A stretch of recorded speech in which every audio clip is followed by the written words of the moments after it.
Halo pemirsa, berjumpa lagi dengan kami di One News International TV One News.com. China mengecam latihan maritim gabungan Filipina dan India di Laut Cina Selatan, menuding Manila memicu ketegangan dengan menggandeng kekuatan eksternal.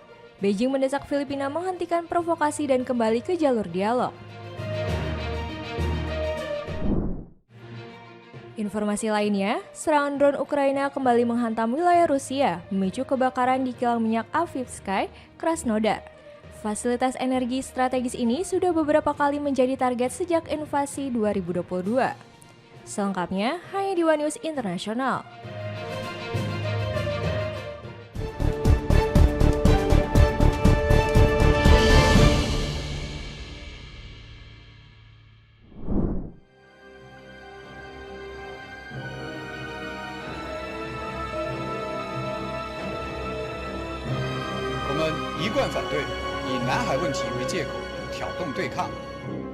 China menuntut Filipina berhenti membentuk kelompok kecil dan memicu masalah di Laut Cina Selatan. Pernyataan ini disampaikan oleh juru bicara Kementerian Pertahanan China Jiang Bin dalam konferensi pers di Beijing.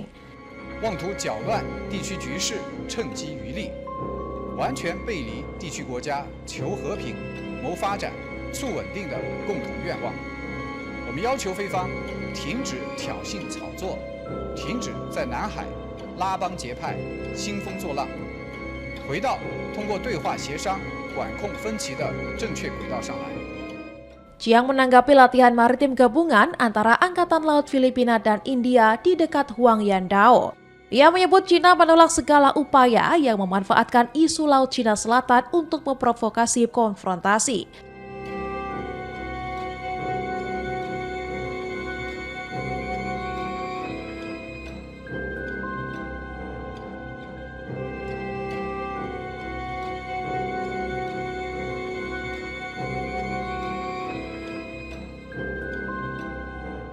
Jiang menegaskan kerjasama militer tidak boleh menargetkan pihak ketiga atau merusak stabilitas kawasan.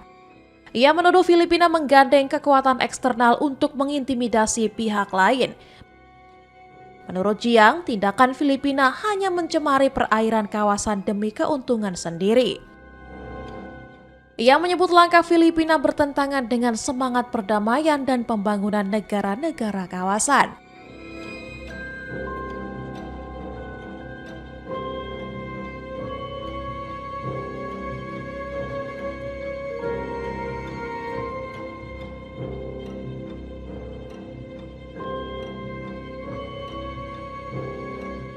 China mendesak Filipina menghentikan provokasi dan tidak lagi menciptakan ketegangan di Laut Cina Selatan. Jiang mendorong Filipina kembali ke jalur dialog dan konsultasi untuk menyelesaikan perbedaan.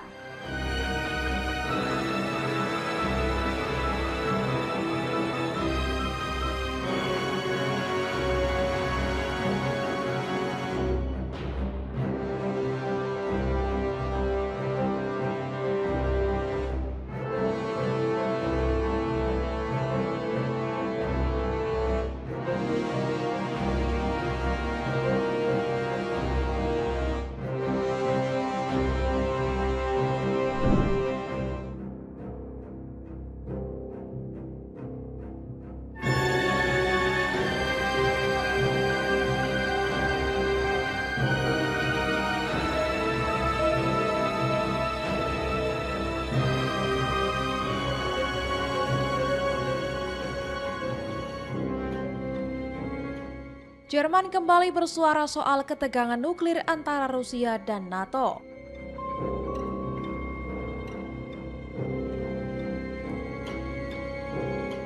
Menteri Luar Negeri Johann Wadephul menyampaikan pernyataan ini saat peringatan 80 tahun bom Hiroshima dan Nagasaki.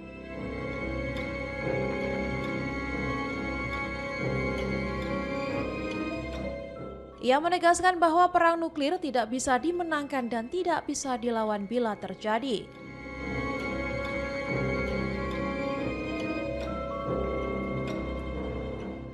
Wadephul mengkritik Rusia karena kerap memberi sinyal ancaman nuklir di tengah konflik dengan NATO soal Ukraina.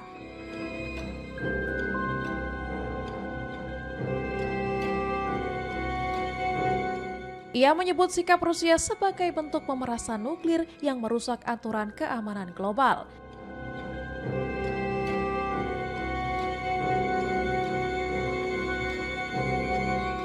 Wadapul juga menegaskan dedikasi Jerman agar Iran tidak memegang senjata nuklir.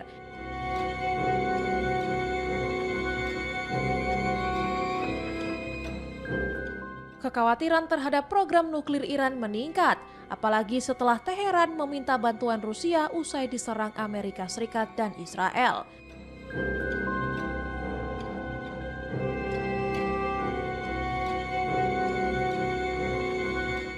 Jerman bersama Prancis dan Inggris menegaskan komitmen pada perjanjian non-proliferasi senjata nuklir.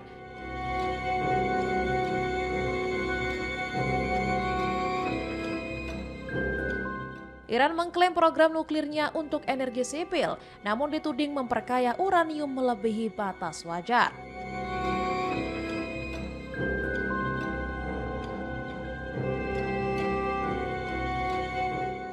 Iran menyatakan negaranya tetap bisa memulai kembali pengayaan uranium kapan saja karena teknologinya sudah dikuasai.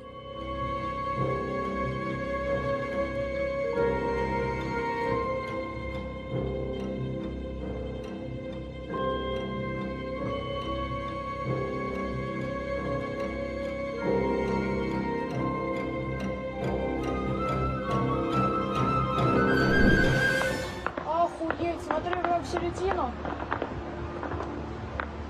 Смотри, сейчас бомбанет. Ебать! Снял? Офиг!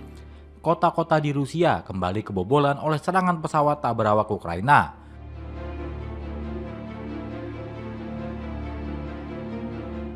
Terbaru, pada Rabu malam atau Kamis 7 Agustus 2025, serangan drone Ukraina memicu kebakaran di kilang minyak di wilayah Krasnodar Selatan.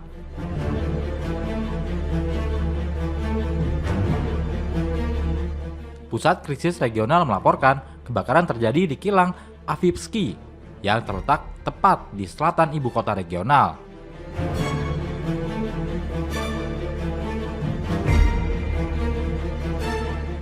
Setelah puing-puing pesawat tak berawak yang jatuh menyulut unit pemrosesan kondensat gas.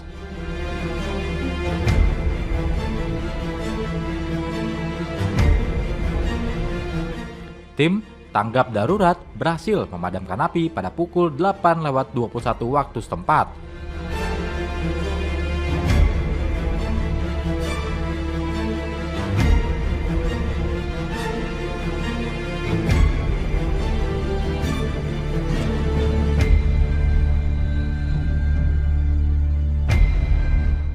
Meskipun ada peringatan resmi agar tidak memfilmkan kejadian tersebut, video saksi mata telah beredar di Telegram yang menunjukkan api dan asap hitam tebal mengepul dari apa yang disebut sebagai kilang Avivsky.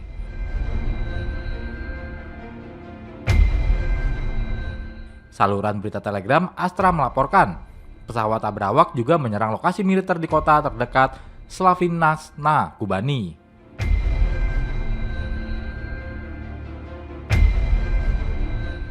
Ukraina telah beberapa kali menargetkan kilang minyak Avivsky sejak invasi Rusia tahun 2022, terakhir kali pada bulan Februari. Fasilitas tersebut memproses sekitar 6 juta metrik ton minyak mentah setiap tahunnya.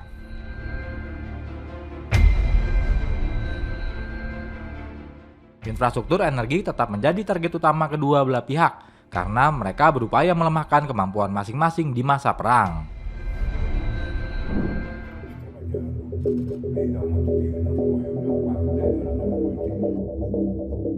Deixa eu lhe falar uma coisa, presidente da República não pode ficar se humilhando para o outro. Eu respeito todo mundo. Eu exijo respeito comigo. Nós temos a obrigação de ajudar essas empresas a procurar novos mercados para os produtos delas. Presiden Brasil Luiz Inácio Lula da Silva menyatakan tidak akan menghubungi Presiden Amerika Serikat Donald Trump terlebih dahulu, menyebut hal itu sebagai bentuk penghinaan. Pernyataan ini disampaikan setelah Amerika Serikat menaikkan tarif impor hingga 50% terhadap barang-barang dari Brazil mulai 6 Agustus. Lula menegaskan bahwa Brazil belum akan membalas tarif tersebut secara langsung dan dialog hanya akan berlangsung di level menteri. Ia menyatakan hanya akan berbicara dengan Trump jika ada sinyal keterbukaan dari pihak Amerika Serikat. Trump disebut menekan Brasil agar menghentikan proses hukum terhadap Jair Bolsonaro yang dituduh terlibat dalam upaya kudeta. Lula menegaskan bahwa Mahkamah Agung Brasil bersifat independen dan tidak bisa diintervensi oleh tekanan asing.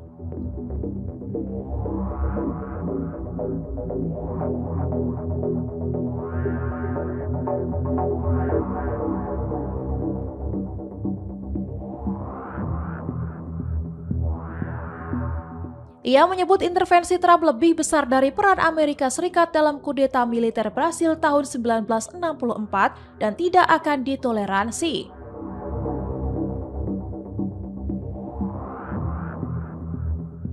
Meskipun bersikap tegas, Lula masih membuka peluang untuk bertemu Trump dalam forum-forum internasional.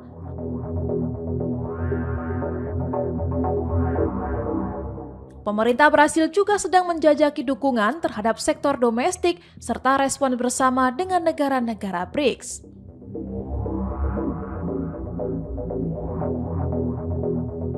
Selain itu, Brasil mempertimbangkan membawa kasus tarif ini ke WTO dan menyusun kebijakan nasional baru untuk sektor strategis. Eu cubro a cabeça e descubro os pés, eu cubro o pé e descubro a cabeça. Não, nós vamos fazer aquilo que tiver no alcance da economia brasileira, mantendo a responsabilidade fiscal que nós estamos tendo.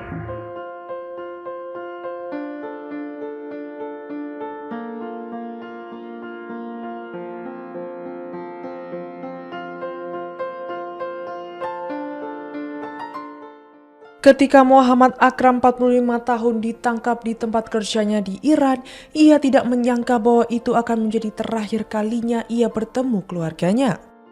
Berasal dari provinsi Sar-e-Pol di Afghanistan Utara, Akram telah tinggal di Iran selama 12 tahun. Ia bekerja sebagai satpam di sebuah pabrik dengan penghasilan yang pas-pasan untuk menghidupi ibu, istri, dan putranya yang sudah lanjut usia.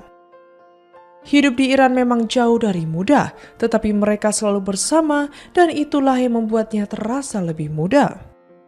Semuanya berubah ketika otoritas Iran melancarkan tindakan keras terhadap para migran Afghanistan setelah pecahnya perang antara Israel dan Iran. Akram dan keluarganya ditangkap tanpa peringatan dan dibawa ke kamp-kamp penahanan terpisah. Akram menceritakan pengalamannya dipukuli sebelum dibebaskan.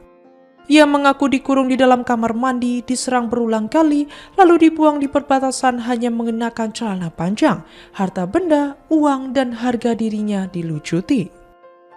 Yang lebih menyakitkan adalah ketidakpastian yang menyelimuti orang-orang terkasihnya. Ia tidak pernah berhubungan dengan istri, putra, atau ibunya sejak mereka berpisah. Ia menunggu di Herat berharap mereka masih bisa dibebaskan dan kembali menyeberangi perbatasan. Menambah keputusasaannya, otoritas Iran menolak mengembalikan uang yang telah ia tabung sekitar 100 juta toman, hasil kerja keras selama bertahun-tahun. Sekarang sendirian di Herat tanpa penghasilan, tanpa tempat tinggal sendiri, dan tanpa tahu apa yang akan terjadi di masa depan. Akram adalah salah satu dari ribuan warga Afghanistan yang terjebak dalam gelombang pemulangan paksa dari Iran. Seperti banyak orang lainnya, kisahnya bukan hanya tentang deportasi, melainkan tentang perpisahan, kehilangan, dan kehancuran yang tak terlihat dari kehidupan yang dibangun selama 1 dekade, yang hancur dalam hitungan hari. Sama dengan mereka yang baru kembali adalah Samiullah, seorang ayah 2 anak berusia 35 tahun dari Kabul. Meskipun kisahnya berbeda dengan Akram, rasa sakit perpisahan serupa. Samiullah tinggal di Iran selama 15 tahun, bekerja di sebuah pabrik garmen, tetapi ia mengatakan perang baru-baru ini antara Israel dan Iran memperparah penindasan terhadap pengungsi Afghanistan.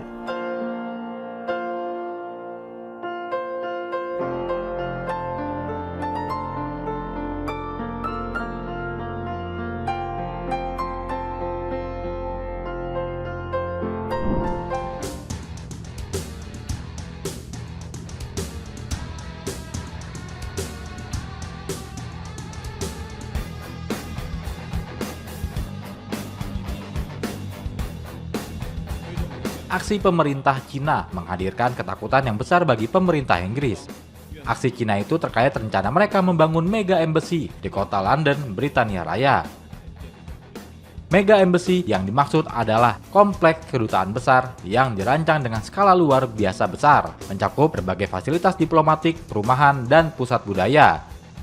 Rencana pembangunan mega embassy oleh Cina di London disebut-sebut akan menjadi kedutaan terbesar Cina di Eropa. Kompleks ini dirancang mencakup 620.000 kaki persegi, termasuk kantor diplomatik, 225 unit hunian, dan gedung pertukaran budaya. Lalu mengapa pemerintah Inggris merasa ada yang janggal dan menyeratkan kecemasannya atas rencana Tiongkok? Rupanya dalam bagan rencana pembangunan kompleks kedutaan Cina tersebut, ada bagian yang berwarna abu-abu. Ini yang membuat Inggris curiga atas adanya bagian dari rencana pembangunan itu yang ditutup-tutupi. Tiongkok harus menyerahkan gambar yang tidak disunting atau mengonfirmasi kelalaian tersebut. Keputusan akhir atas permohonan cetak biru tersebut diperkirakan akan dikeluarkan pada 9 September. "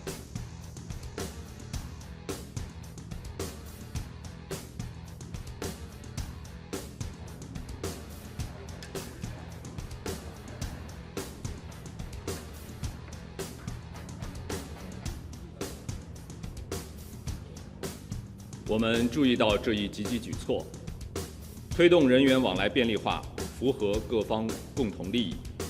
中方愿同印方保持沟通与协商，不断提升两国人员往来便利化水平。" "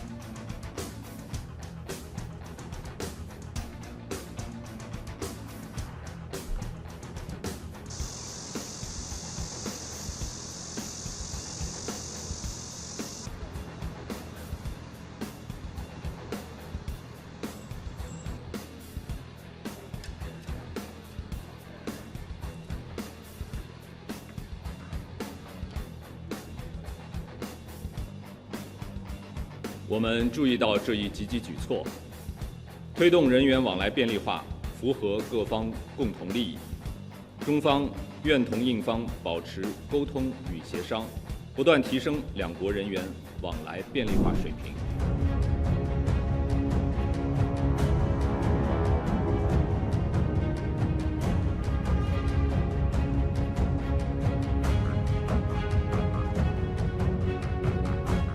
Persahabatan antara Perdana Menteri India dengan Presiden Amerika Serikat Donald Trump sedang tidak baik.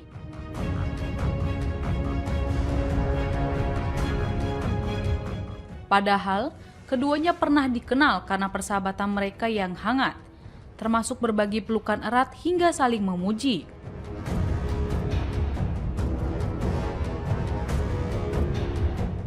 Ketika Trump kembali ke Gedung Putih pada Januari, banyak analis India yang merayakannya dengan menyatakan bahwa keharmonisannya dengan Narendra Modi akan melindungi negara ini dari kekacauan yang mungkin akan ditimbulkan oleh Presiden Amerika Serikat ini.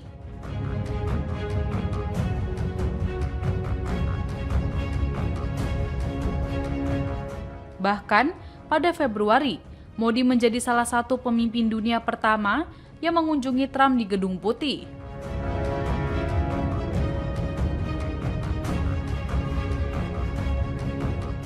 Namun, perkembangan terkini telah meregangkan hubungan ini, menimbulkan kekhawatiran tentang masa depan kemitraan strategis Amerika Serikat dengan India.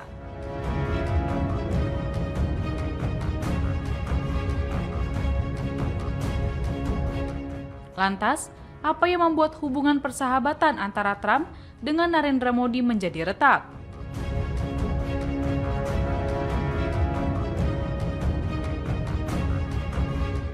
Amerika Serikat menuntut akses pasar yang lebih luas, tarif yang lebih rendah, dan perlindungan kekayaan intelektual yang lebih kuat, terutama untuk menguntungkan sektor teknologi, farmasi, dan pertanian.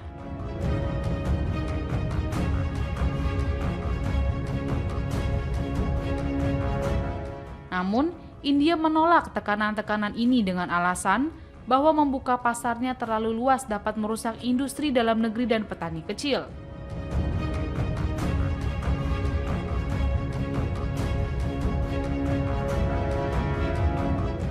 Sebuah isu yang sensitif secara politis, karena hampir setengah dari populasi India bergantung pada pertanian.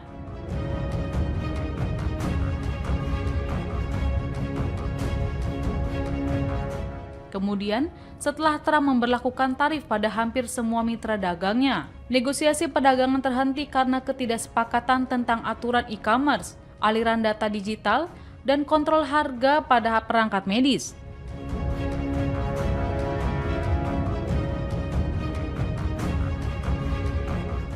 India melewatkan tenggat waktu 1 Agustus yang ditetapkan Trump untuk menghindari tarif, yang mengakibatkan tarif 25% untuk ekspornya dan ancaman hukuman lebih lanjut terkait dengan pembelian energi dan senjata dari Rusia.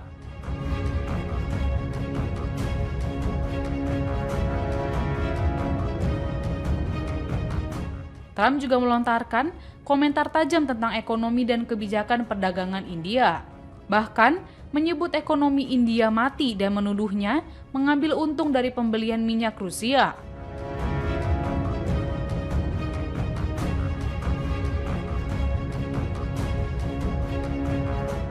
Meskipun demikian, taktik tekanan Trump termasuk kenaikan tarif dan kritik publik telah menggoyahkan posisi negosiasi India.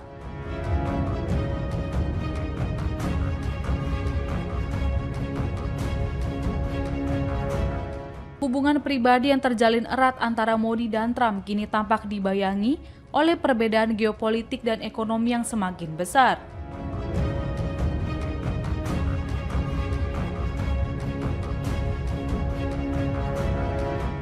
Namun, akibat dari ketegangan tersebut saat ini tak dapat disangkal, telah menimbulkan kekhawatiran tentang stabilitas kemitraan strategis antara Amerika Serikat dengan India.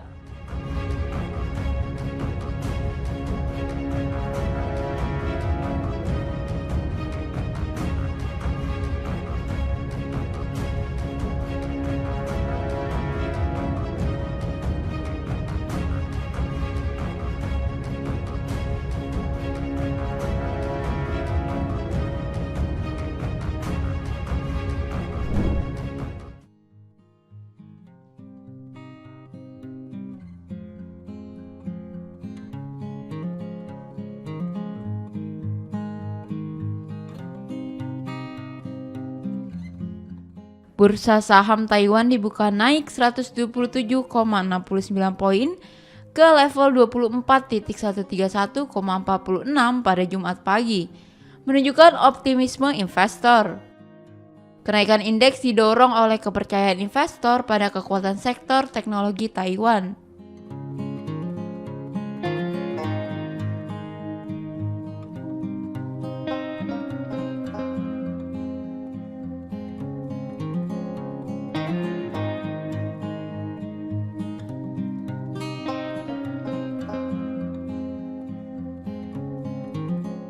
Raksasa semikonduktor TSMC naik 0,42% di awal perdagangan. Kenaikan terjadi sehari setelah Presiden Amerika Serikat Donald Trump mengumumkan tarif 100% untuk semikonduktor. Sementara itu, pasar saham Amerika Serikat ditutup bervariasi dengan Dow Jones turun 224,48 poin.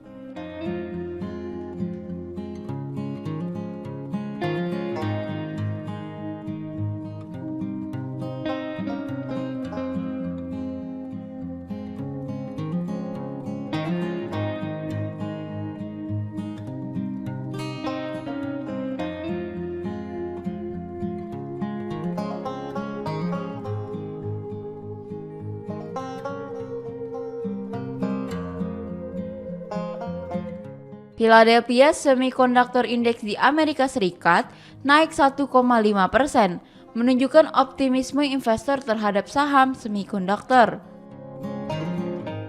Analisis menilai tarif baru membawa ketidakpastian bagi perdagangan global chip, namun Taiwan tetap punya posisi strategis. Chipmaker Taiwan dianggap pemain kunci dalam ekosistem teknologi global sehingga mampu meredam dampak kebijakan perdagangan.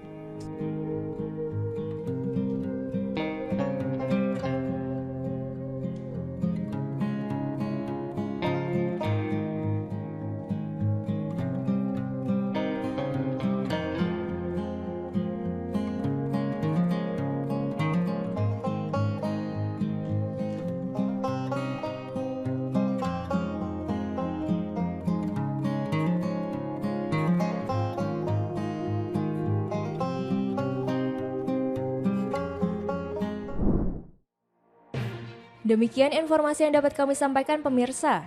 Terima kasih telah bergabung bersama kami. Sampai jumpa di One News Internasional berikutnya setiap pukul 8 malam hanya di kanal YouTube TV One News.com.